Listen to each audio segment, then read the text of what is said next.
pour ce que l'Esprit veut nous donner ce matin. Je vais vous inviter à tourner dans Néhémie chapitre 8. On va lire du verset 1 au verset 3 pour commencer. Dans le livre de Néhémie chapitre 8. On va revisiter une situation sur laquelle on a déjà passé à quelques reprises au fil du temps.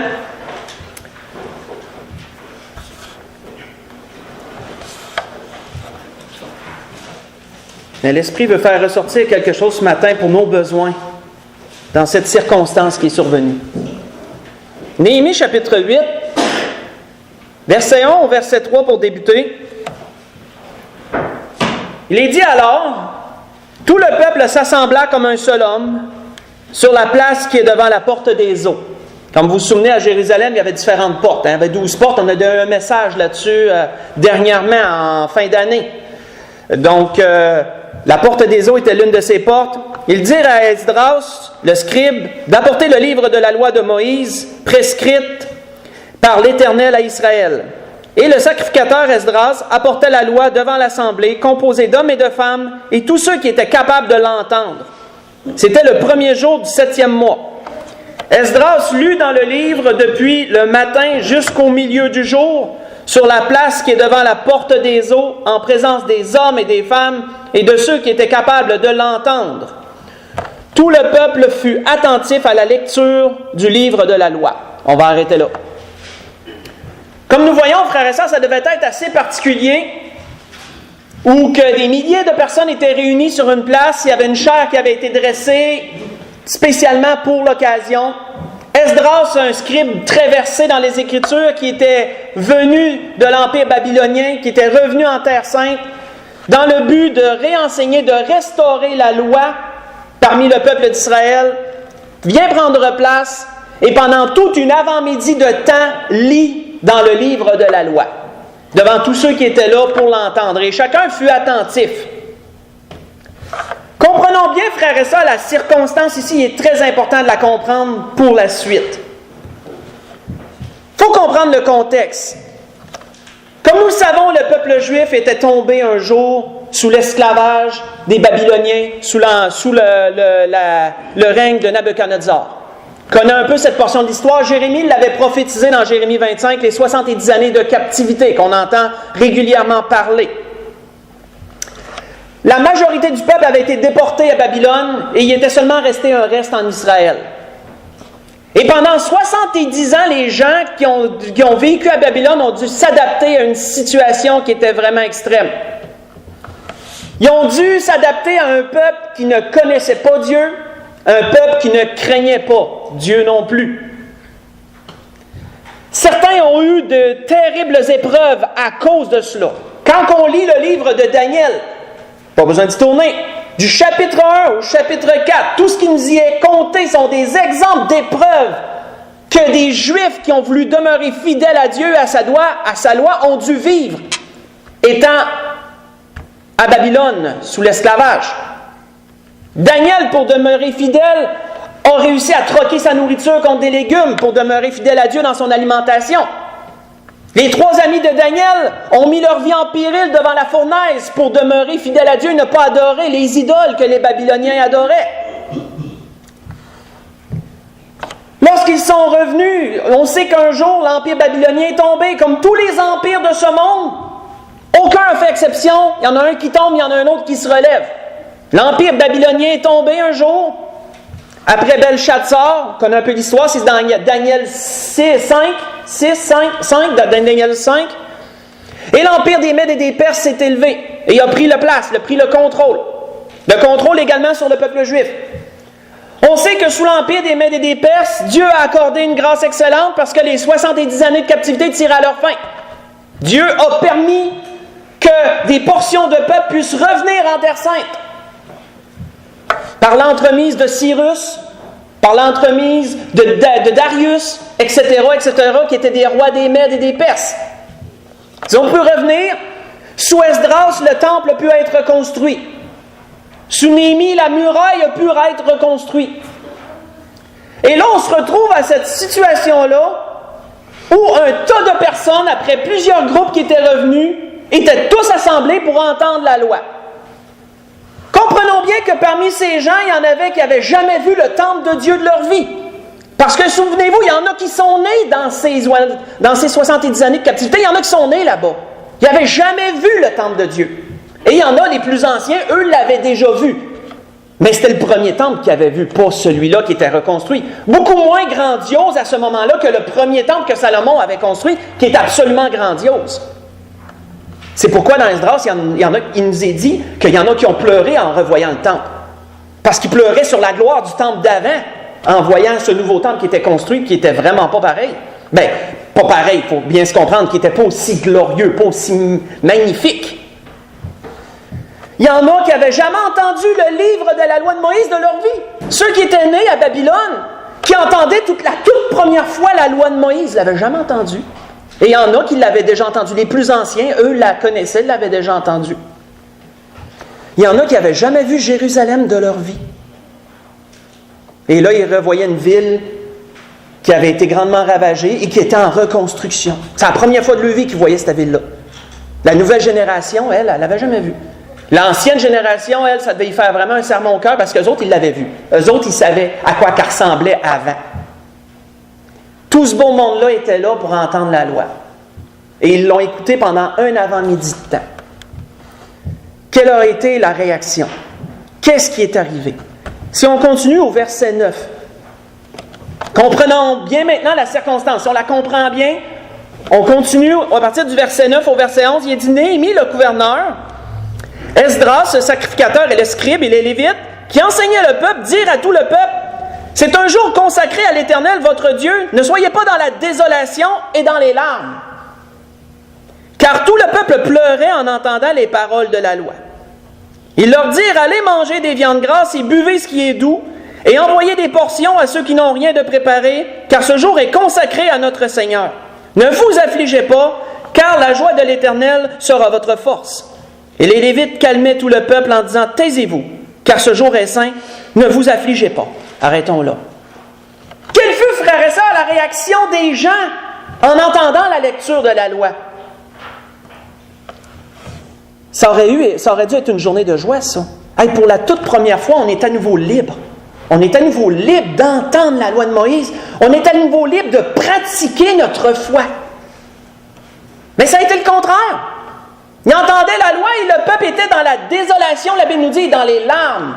C'est quoi la désolation selon le dictionnaire? Je vais vous donner 2 définitions pour bien comprendre l'état d'esprit des gens. D'un point de vue physique, désolation veut dire action de transformer une région, une ville en solitude en y exerçant des ravages. Pensez à la guerre. Pensez à quelqu'un, admettons, qui est extrêmement cruel quand il conquiert, il détruit, il met le feu, il tue. Qu'est-ce qu'il fait? Il sème la désolation. En arrière de lui, il n'y a plus rien. Il n'y a plus de joie, il n'y a plus de bonheur, il n'y a plus rien en arrière de lui, il n'y a plus de ville. C'est juste pour dresser une image. Là. Quelqu'un qui sème la désolation ravage tout, il ravage tout. Ça, c'est d'un point de vue physique, c'est de semer la désolation. Mais d'un point de vue psychologique, la désolation, c'est une extrême affliction, que le dictionnaire dit. Une extrême affliction. Une affliction, c'est quoi? C'est une très grande peine. Très grande peine, ça, c'est une affliction. Le peuple était dans la désolation. Ils étaient dans une extrême affliction et dans les larmes. Mais pourquoi cela? Pourquoi cela? Faites juste écouter, David, il l'exprimait dans les psaumes. Il l'exprimait pour sa personne, mais ça peut bien décrire un peu l'état d'esprit des gens là. David disait, « J'ai péché contre toi seul et j'ai fait ce qui est mal à tes yeux. Voici, je suis né dans l'iniquité et ma mère m'a conçu dans le péché. » Dans Daniel, chapitre 50, dans le psaume, chapitre 51, j'ai lu une partie du verset 6 et une partie du verset 7. Le résultat, frères et sœurs, est que le peuple était dans une extrême affliction parce qu'il se sentait tellement bas par rapport à tout ce que la loi disait. Il se rendait compte qu'il était vraiment loin du compte, comme on dit. Il était vraiment loin d'être dans la vérité. Il était vraiment loin d'être dans ce que Dieu demandait. Parce qu'on sait que les paroles de la loi étaient sévères. Fait que quand tu avais vécu éloigné de Dieu longtemps, tu avais pogné des habitudes. Ceux qui étaient nés là-bas, mais comme de raison, eux, ils avaient pas mal pris un peu les habitudes de là-bas. Puis Puis là, tu arrives, puis la loi de Moïse te met en pleine face ce que Dieu demande. Et là, tu es comme, oh, je suis tellement pas là, moi. Je suis comme bien loin du compte, même. Qu'est-ce que ça a produit? Une extrême affliction. Le peuple était dans la désolation. Le résultat, frères et sœurs, a été tellement grand qu'ils ont dû arrêter la lecture de la loi. Hey, ils auraient été supposés de lire toute la journée, là. Ils n'ont pas lu la loi de l'après-midi, là. Parce que les Lévites, les sacrificateurs, Néhémie, Esdras, ils se rendaient compte, ils disaient, hey, le peuple est à terre. Le peuple est moralement à terre. Ils sont écrasés, là. Ils sont affligés complètement.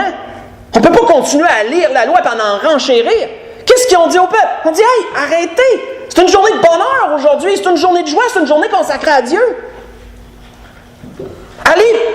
Allez préparer des mets, préparer des viandes grasses, allez chercher ce qui est doux, mangez, buvez, apportez des portions aux autres, réjouissez-vous. Renversez la vapeur, en d'autres mots. Parce que l'état d'esprit dans lequel vous vous trouvez, c'est pas ça qui est supposé d'être en ce moment. C'est pas ça qui est supposé d'être. Mes frères et sœurs, si on creuse plus loin, qu'est-ce qui avait pu causer un tel état d'esprit? La psychologie de nos jours explique beaucoup de choses. C'est tellement merveilleux d'avoir accès à autant de connaissances. Parce que de nos jours, s'il y a une chose qu'on peut être content, c'est d'avoir beaucoup de connaissances dans ce sens, capable d'expliquer beaucoup de choses qui autrefois ne pouvaient pas être clairement expliquées. La psychologie de nos jours peut expliquer ce qui s'est passé à ce temps-là. Et la psychologie appelle ça les charges émotionnelles. À ce moment-là, il est survenu une très grande charge émotionnelle qu'on dit négative. C'est quoi une charge émotionnelle? Comment peut-on comprendre ça? Le meilleur moyen de l'expliquer, d'après ce que j'ai lu, c'est de regarder l'électricité statique. Quand vous frottez deux objets ensemble, on sait qu'il y a un échange. Il y a un échange d'électrons d'un objet à l'autre. Je vais vous expliquer brièvement la science en ce sens. Un objet est plus réceptif à donner des électrons, un objet est plus réceptif à en recevoir. Donc, quand deux objets sont frottés ensemble, mais il y en a un qui va prendre, puis il y en a un autre qui va donner. Et c'est comme ça. Mais là, après, il se trouve un débalancement chez les deux objets, il se trouve un débalancement. Il y en a qui en manquent, il y en a qui en a trop. Et qu'est-ce que la science a pu démontrer? C'est que ça ne peut pas rester de même. Dès qu'un objet va toucher un autre objet à nouveau, il va falloir que ça se rebalance. Il va falloir que les charges se rebalancent. Et à ce moment-là, il se produit un choc électrique, de ce qu'on connaît comme l'électricité statique. Le choc électrique est le transfert brutal d'électrons d'un bord à l'autre pour équilibrer les charges. Et la charge émotionnelle, c'est la même chose. Il y a des charges émotionnelles qui sont positives, il y a des charges émotionnelles qui sont négatives. Et c'est la même chose. Il arrive un événement quelconque, un événement, mettons, très triste, très accablant, très peinant, peu importe le mot négatif que vous pouvez y mettre. Bien, les gens, on est tous différents. Il y en a qui accumulent plus facilement, il y en a qui accumulent moins facilement. Mais les gens vont accumuler une charge émotionnelle. Et peut être négatif, comme de raison, si c'est négatif, ils vont accumuler une charge émotionnelle négative. Et ça dépend toujours des gens, parce qu'il y en a des gens qui, comme des objets, accumulent les charges plus facilement, les transferts d'électrons, etc. Il y a des gens qui accumulent très facilement les charges négatives. Charge émotionnelle, il y en a là qui, en rien de temps, ils sont très chargés, puis il y en a d'autres qui sont plus ou moins chargés. Ça dépend du tempérament des gens. Il n'y a pas vraiment de manière de l'expliquer. On est tous différents. On accumule tous de façon ou d'une autre, proportion de charge ou non. Mais la charge émotionnelle négative, frères et sœurs, peut être très dangereuse, d'un point de vue psychologique. Parce qu'elle va nous amener à réagir, à penser et à réagir de façon inadéquate à une situation. Une personne qui est chargée émotionnellement d'une façon négative va réagir très mal dans certaines situations et d'une façon souvent inadéquate. Elle ne pourra pas prendre le temps de réfléchir et d'essayer d'être objective. La charge émotionnelle l'empêche. Et comme on a vu, d'après la science, il faut que le rééquilibre se fasse et la personne elle a besoin de rééquilibrer la charge. Il faut que ça se décharge, ça là. Et ça peut le faire parfois de façon très brutale et malheureusement très mal, bien sûr. Parce qu'une personne ne peut pas rester chargée comme ça. Parce que si une personne reste chargée comme ça, il va en survenir des maux physiques. Et ça, la science, aujourd'hui, peut prouver que émotionnellement, psychologiquement, on peut affecter notre corps par nos différentes émotions. Ça peut venir qu'affecter notre corps, des mal qui peuvent se développer à des endroits à cause d'états émotionnels, d'états psychologiques. C'est quelque chose. C'est ce qui est survenu à ce moment-là. Charge émotionnelle négative. Tellement grande que les gens auraient sans doute été prêts à tout abandonner là, à dire on n'est tellement pas dedans que à quoi ça nous servirait de continuer? Pour que les scribes, frères et sœurs, les sacrificateurs arrêtent la lecture de la loi, là, il fallait que ça soit gros, là.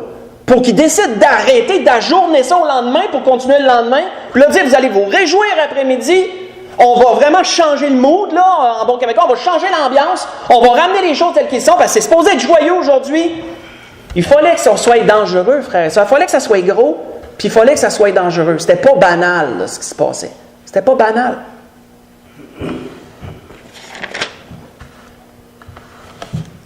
Frère Landry, frères et sœurs, juste là, je vais changer de sujet, mais c'est une parenthèse, autrement dit, que je vais ouvrir et fermer.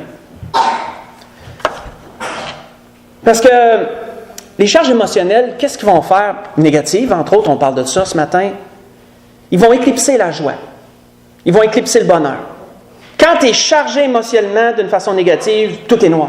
Il n'y a plus de soleil, il n'y a plus de joie, il n'y a plus de bonheur. Là, tout est noir. C'est comme, tu vois juste en noir, tu vois plus rien. Il n'y a plus rien de bon. Là. Il n'y a plus rien de bon. Tout va mal, tout est un gâchis, etc. Et ça, frères et sœurs, c'est un peu comme le soleil qui cache, comme les nuages qui cachent le soleil. Frère Landry me dit, et je le savais, mais de me le faire dire, j'ai hâte de le vivre. Frère Landry, il dit, j'ai pensé à vous, frère Turcotte, pour notre voyage. Il dit, vu que c'est la première fois que vous allez en avion, je vous ai mis sur le bord, sur le hublot. Sur le bord, j'ai vraiment été très content. J'ai dit une belle attention que vous m'avez faite là, pour que je puisse voir dehors ce qui se passe dans l'avion.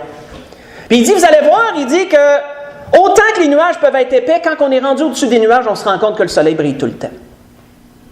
Mes frères et sœurs, je referme la parenthèse parce que c'est ça. Les charges émotionnelles négatives nous font voir comme s'il y avait juste des nuages dans notre vie, comme si tout était noir. Mais ça fait juste éclipser que le soleil brille tout le temps quand même. Au-dessus des nuages, là, le soleil est tour, là, puis le soleil brille tout le temps. Puis quand les nuages se dissipent, on le voit, que le soleil est toujours là. S'il aurait fallu que le soleil disparaisse, la terre mourrait donc. Ça veut dire que si la terre ne meurt pas, le soleil est quand même là. Et c'est la même chose avec la joie puis le bonheur, etc. C'est là quand même. Il y a des choses quand même à être joyeux. Il y a des choses qui peuvent nous rendre heureux. Mais ils sont éclipsés. On ne les voit plus. Comme les nuages. Parce que le soleil est en arrière. Les joies sont en arrière, sont là, mais on ne les voit plus. La charge émotionnelle l'empêche. Jérémie l'avait vécu ça dans les Lamentations lorsqu'il avait vu la destruction de Jérusalem, lorsqu'il avait vu le ravage, justement la désolation qu'on peut dire justement que Nabuchodonosor avait semé lorsqu'il était venu. Et Jérémie l'avait dit en ce sens, il dit à Dieu, il dit, tu m'as enlevé la paix, je ne connais plus le bonheur. Pour qu'il dise qu'il ne connaît plus le bonheur, là, c'est parce qu'il ne le voyait plus. Là. Je ne connais plus le bonheur et j'ai dit, ma force est perdue, je n'ai plus d'espérance en l'Éternel. Jérémie dit ça dans les Lamentations, chapitre 3, versets 17 et 18. Pour que quelqu'un dise ça, c'est parce qu'il y a beaucoup de noir. Il voit noir. Continuons, tournons dans 1er Roi, chapitre 19. Reculons, 1er Roi, chapitre 19. On va voir une autre situation qu'on a déjà vue. Et avec le sujet de ce matin, comprendre comment qu'une personne peut en arriver à ça.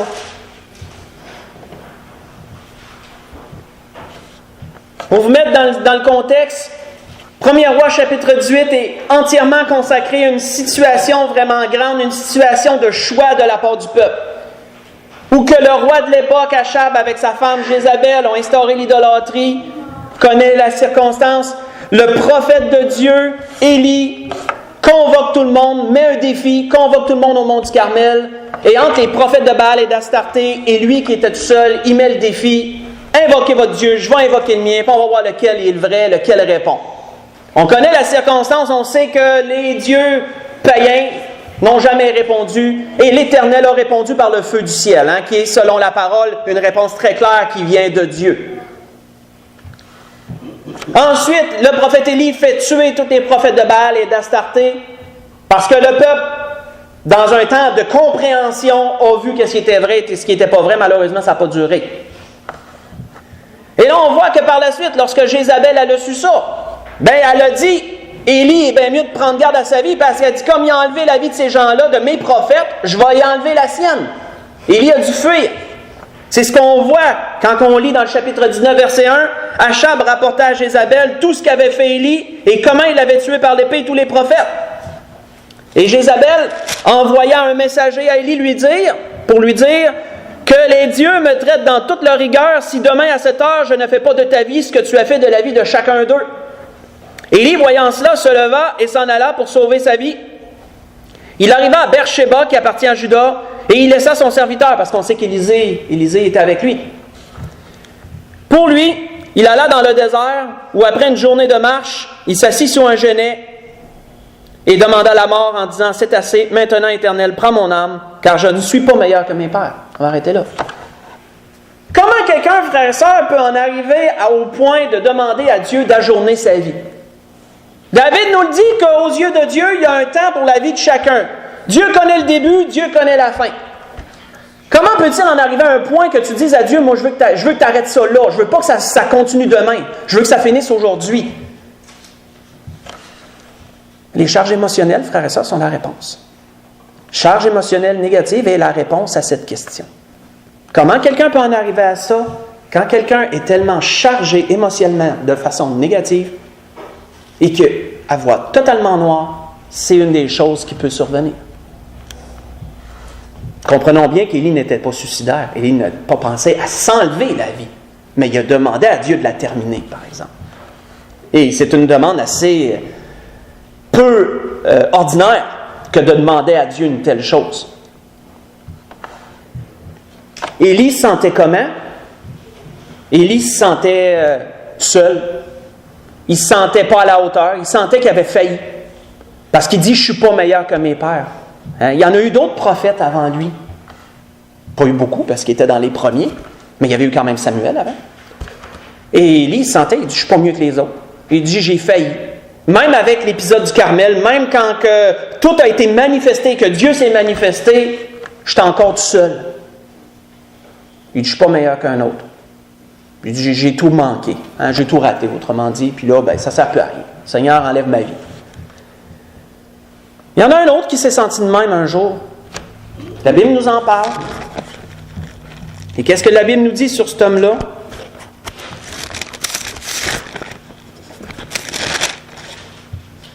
La Bible nous dit à propos de Moïse, il a dit à Dieu, il dit, je ne suis pas à moi seul capable de porter tout ce peuple. Il est trop pesant pour moi. Plutôt que de me traiter ainsi, tue-moi. Et Moïse qui avait dit ça à l'Éternel. Tue-moi, je te prie, si j'ai trouvé grâce à tes yeux, que je ne vois pas mon malheur. Nombre chapitre 11, j'ai lu le verset 14 et le verset 15. Moïse aussi en était venu à demander à Dieu la mort. Parce qu'il trouvait que la charge que Dieu mettait était trop élevée. Pourquoi? Il avait pu la porter jusqu'au temps où il disait ça. Mais il venait juste de se passer que le peuple avait murmuré pour avoir de la viande. Puis que cet épisode-là a fait que Moïse a demandé ça. Pourquoi tout d'un coup c'était rendu si lourd? Charge émotionnelle négative. Ce qui venait de se passer, le peuple qui murmure, on veut de la viande, tu nous as amenés ici pour mourir, etc., ont tellement chargé Moïse de façon négative, émotionnellement négative, que Moïse, il dit, regarde, Dieu, tu m'as infligé, tu m'as amené quelque chose que je ne peux pas porter, c'est trop gros pour moi, enlève-moi la vie, plutôt que de me traiter de même. Vous savez, frères et sœurs, ce que l'Esprit nous dit ce matin peut expliquer beaucoup de comportements, beaucoup de choses qui ont été dites. Mais notons que dans tous les cas, frères et sœurs, la joie semble disparue. Notons que dans tous les cas, la joie, le bonheur n'est plus là, on ne les voit plus. Les gens qui disent ça ne les voient plus, ces choses-là. Notons bien cela. Regardons une autre situation dans Matthieu 27. On sait de qui qu'on va parler si on se ramasse dans la fin de Matthieu, on sait qu'on parle d'une personne particulière. Mais frères et sœurs, quelque chose de très spécial que l'Esprit, en tout cas personnellement, m'a révélé sur cela. Dans Matthieu chapitre 27, on va parler de Judas, mais comprenons bien une chose à propos de Judas, ici ce matin.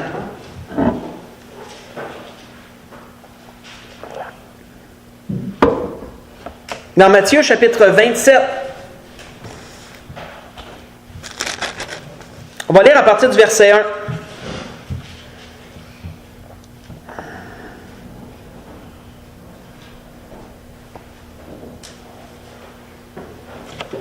Il est dit, dès que le matin fut venu, tous les principaux sacrificateurs et les anciens du peuple tinrent conseil contre Jésus pour le faire mourir.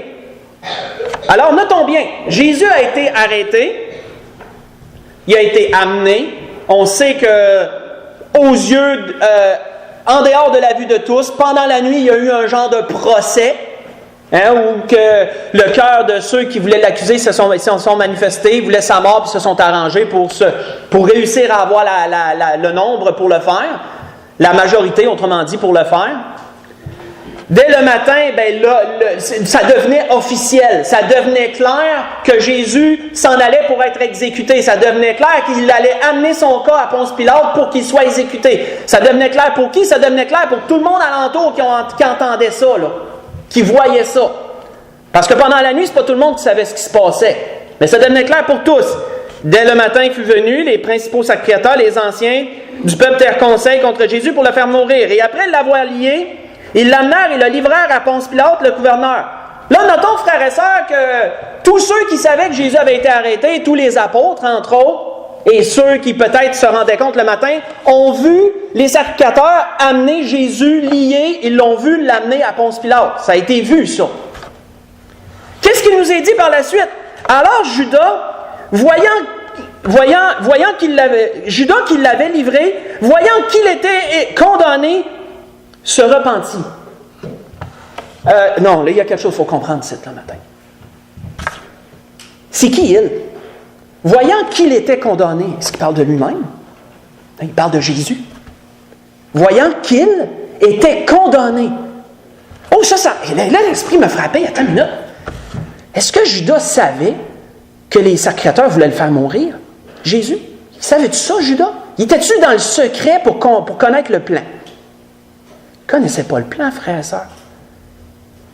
Judas a livré Jésus pour se faire de l'argent, mais est-ce qu'il savait que les sacrificateurs voulaient le faire mourir? Est-ce qu'il savait que ça s'en allait jusque-là? Là? Est-ce qu'il était au courant du plan? Voyant qu'il était condamné, voyant que Jésus était condamné. Et ça, frères et sœurs, ça nous dit que Judas, il a mangé une claque. Là. Lui, il s'attendait sans doute que Jésus allait peut-être être brassé un peu, comme il y en a qui auraient voulu le faire, brasser un peu, peut-être maltraiter un peu, puis le relâcher après. Jésus ne mourra pas, je me suis fait de l'argent. C'était sans doute l'idée de Judas. Mais voyant que Jésus, il était condamné pour mourir, là. Oh, attends une minute, je pensais jamais que ça allait se rendre jusque-là, moi, là. Qu'est-ce que Judas fait? La Bible nous dit quoi? Et rapporta les pièces d'argent, les 30 pièces d'argent. Hey, Judas s'est dit, si je ramène l'argent, ça va peut-être tout annuler. Hein, si je ramène l'argent, là, puis je lui dis, regardez, j'ai péché, là, parce que regarde, qu'est-ce qu'on nous dit la suite? Il nous est dit, il va voir les principaux sacrificateurs, les anciens, en disant, j'ai péché, en livrant le sang innocent. Hey, si je ramène l'argent, puis je lui dis, regarde, reprenez vos affaires, relâchez-les. Vous avez pas pu être renversé. Ça n'a pas pu être renversé. L'engrenage qui était en cours ne pouvait pas revirer en arrière. Mais comprenons quelque chose, frères et sœurs, ce matin, moi, l'esprit, ça m'a frappé. Hey, Judas, es-tu au courant de tout ça? Non. Ça n'excuse pas le geste. Comprenons bien, je ne suis pas en train d'excuser le geste. Mais il ne pensait jamais que ça allait se rendre jusque-là. Hey, Judas a mangé toute une claque d'en face quand il a vu que Jésus allait être mis à mort par sa faute. Alors, il a voulu ramener l'argent, essayer d'annuler ça. Mais qu'est-ce que les sacrificateurs y ont dit? Ils répondirent, « Que nous importe, cela te regarde. » Et ça, frères et sœurs, là, c'était le diable qui parlait par eux autres. Comme le diable a mis dans le cœur de Judas le dessein de livrer Jésus, une fois que Jésus a été livré, puis que là, Judas aurait voulu renverser les choses, bien moi, je crois que Satan parlait par eux autres, puis qu'il a dit, « Regarde, t'es sale, mon homme, ben reste sale. T'as fait ça, assume. C'est ton affaire, que nous importe. » Nous autres, on t'a payé. On t'a payé, maintenant, c'est en dehors d'une... Tu sais, on s'en lave les mains. Gère ça comme tu veux. Qu'est-ce que Judas a fait? La Bible nous dit que les principaux sacrificateurs, Judas jeta les pièces dans le temple et se retira et alla se pendre. Qu'est-ce qui fait que, frères et sœurs, quelqu'un veut se suicider? Même chose. Charge émotionnelle négative. Quand Judas a vu que ce qu'il a fait allait mener à la mort de Jésus, et il ne voulait pas que Jésus meure, Judas. On peut comprendre, il ne voulait pas qu'il meure. Il ne l'avait pas vendu dans le but de le faire tuer. Mais Jésus s'en allait quand même mourir par sa faute. Et ça, frères et sœurs, ça a été trop lourd à porter pour lui. Charge émotionnelle négative. Il a reçu tellement une claque d'en face quand il a vu qu'est-ce qui s'en est, là, puis qu'il voyait qu'il ne pouvait pas ramener les choses. Bien, pour Judas, la vie ne valait plus la peine d'être vécue. Pour lui, là, tout était noir, pas de joie, plus rien, pas de repentance, pas de possibilité pour lui. Selon lui, aucune possibilité. Fait qu'est-ce qu'il a fait? Il a jeté l'argent là, puis il est allé s'enlever la vie par après. Charge émotionnelle négative, frères et sœurs. Qu'est-ce que ça fait? Ça masque tout. Ça masque la joie, ça masque le bonheur. Quand tu es chargé émotionnellement d'une façon négative, tout est noir. Tout est noir, il n'y a plus rien de bon. Mais frères et sœurs, comprenons quelque chose, là maintenant, on continue dans quelque chose. C'est qui est en arrière-scène? Tournons dans Jean 10. Qui est en arrière-scène? Le Seigneur le dépeignait, ça. Dans Jean 10, le Seigneur le dépeignait. Qui est en arrière de tout ça? Qui profite de la situation? Parce qu'il y en a un qui en profite. Pensons pas qu'il y en a un qui en profite. Dans Jean 10, qu'est-ce que Jésus disait à partir du verset 7? Quand Jésus exhortait, quand Jésus enseignait ceux qui étaient là, Jésus leur dit encore, en vérité, je vous le dis, je suis la porte des brebis. Tous ceux qui sont venus avant moi sont des voleurs et des brigands, mais les brebis ne les ont point écoutés. Je suis la porte. Si quelqu'un entre par moi, il sera sauvé. Il entrera, il sortira, il trouvera des vers pâturages. Et notez ce que Jésus dit. Il dit, le voleur ne vient que pour dérober, égorger et détruire. C'est qui ça, le voleur? Ben, on peut comprendre que le voleur peut bien représenter Satan. Bien clairement, il représente Satan. Peut très bien le représenter. Et qu'est-ce que le voleur a pour but? Dérober, autrement dit, prendre le bien, prendre un bien, égorger, peut devenir même meurtrier. Un voleur peut devenir meurtrier, peut être un meurtrier aussi. Et détruire. Qu'est-ce que Jésus a dit à propos de Satan? Il a été meurtrier dès le commencement, que la Bible nous dit. Satan est un voleur. Quand il nous arrive, frères et sœurs, qu'on vit une charge émotionnelle négative, qui pensez-vous est en arrière? Satan. Et qu'est-ce qu'il fait selon vous? Il vole. Il vole quoi?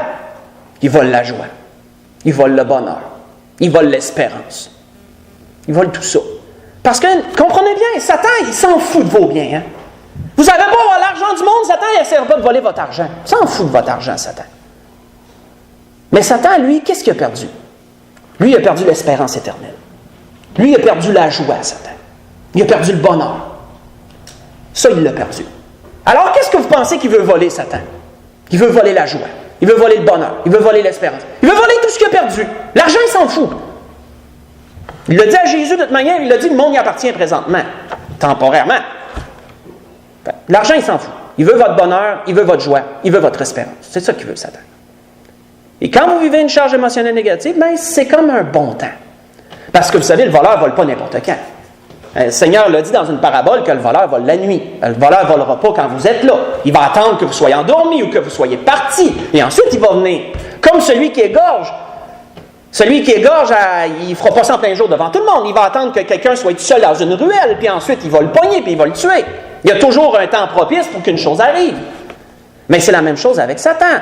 Il y a un moment favorable pour faire telle et telle chose pour lui aussi. Et quand on vit ce genre de situation-là, ben c'est un moment propice pour ravir, pour mener voler. Et s'il peut égorger puis détruire, ben c'est encore mieux. C'est encore mieux s'il peut faire ça.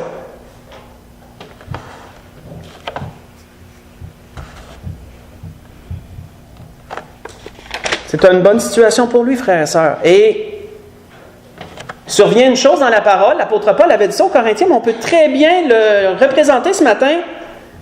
L'apôtre Paul avait dit aux Corinthiens à propos d'un homme qui avait commis un grand péché, mais qui s'était repenti par la suite. L'apôtre Paul disait, en effet, il expliquait un fait, là. Il dit, en effet, la tristesse selon Dieu produit une repentance à salut, dont on ne se repent jamais. Tandis que la tristesse du monde produit la mort. Avait dit l'apôtre Paul dans 2 Corinthiens 7, verset 10. Deux sortes de tristesse. La tristesse selon Dieu et la tristesse selon le monde. Dans ces deux cas, frères et sœurs, on peut parler dans les deux cas d'une charge émotionnelle négative. Dans les deux cas, on peut en parler. Mais c'est quoi la différence entre les deux? Il y en a une qui fait grandir la personne, puis il y en a une qui amène la personne à la destruction. Mais c'est quoi qui fait il va faire grandir la personne? Comment qu'une personne peut grandir ou demeurer après une charge émotionnelle négative? Mais c'est quand elle décide de ne pas se faire voler. Il y a une différence, frères et sœurs, entre laisser Satan vous voler et lutter pour ne pas que Satan vous vole. Il y a une différence entre les deux. Quelqu'un qui vit ça, et qui est conscient de ce que la Bible dit, et qui dit non, moi je refuse que Satan me vole ma joie. Moi je refuse que Satan me ravisse mon espérance, qu'il me ravisse mon bonheur. Non, il y a quelque chose là. Oui, c'est noir, mais il y a de la lumière en arrière, je refuse que Satan me vole. Mais quelqu'un qui comprend ça et qui agit comme ça va être différente de la personne qui va se laisser voler.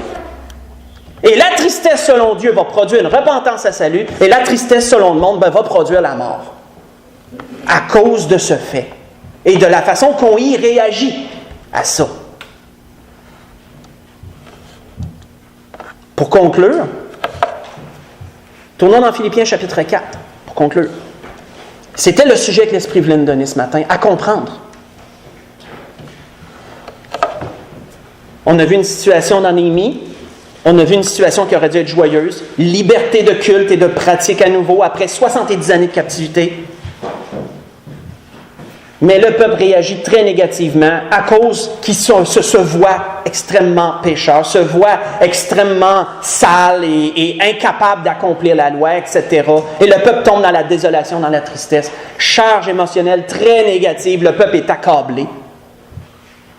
Et on a vu que là, ils ont dû arrêter tout ça et dire « Réjouissez-vous, c'est supposé d'être une journée joyeuse. » On a vu ensuite des hommes qui ont, à différents stades de découragement, on a vu qu'Élie a demandé à Dieu la mort.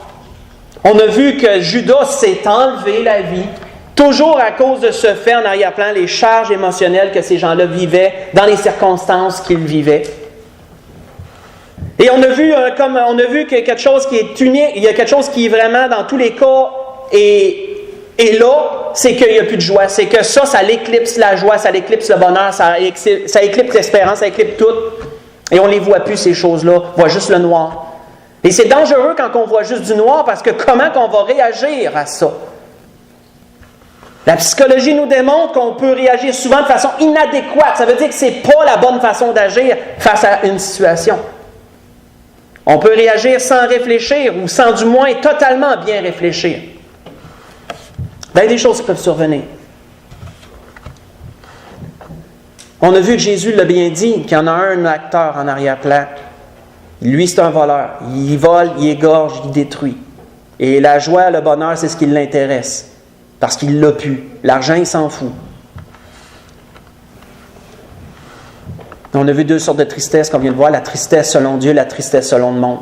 Et qu'est-ce qui joue dans les deux? Pourquoi qu'une fait qu'une personne se repent, une personne continue? Pourquoi qu'une autre fait qu'une personne s'en va vers la destruction? Bien, c'est la charge émotionnelle, c'est de la façon que tu la gères, puis c'est de la façon aussi que tu réagis. Tu laisses-tu Satan te voler, ou sinon tu luttes, tu dis non, il ne me volera pas, il n'y en est pas question. Dans Philippiens chapitre 4, pour conclure, on voit l'apôtre Paul faire une déclaration qui nous rend souvent comme une claque d'en face, puis on se dit souvent, était-tu vraiment tout là quand il a dit ça? Était-tu vraiment réaliste? Il y a des moments, frères et sœurs, que personnellement, et je vais vous le dire, je n'ai pas peur de l'admettre en tant qu'être humain, même si je suis un homme de Dieu, je suis un être humain, et je n'ai pas peur de vous l'admettre, qu'il y a des moments que j'ai lu ça, que j'ai dit, il était-tu vraiment tout là quand il a dit ça? Il pouvait-tu vraiment le penser sincèrement, ça?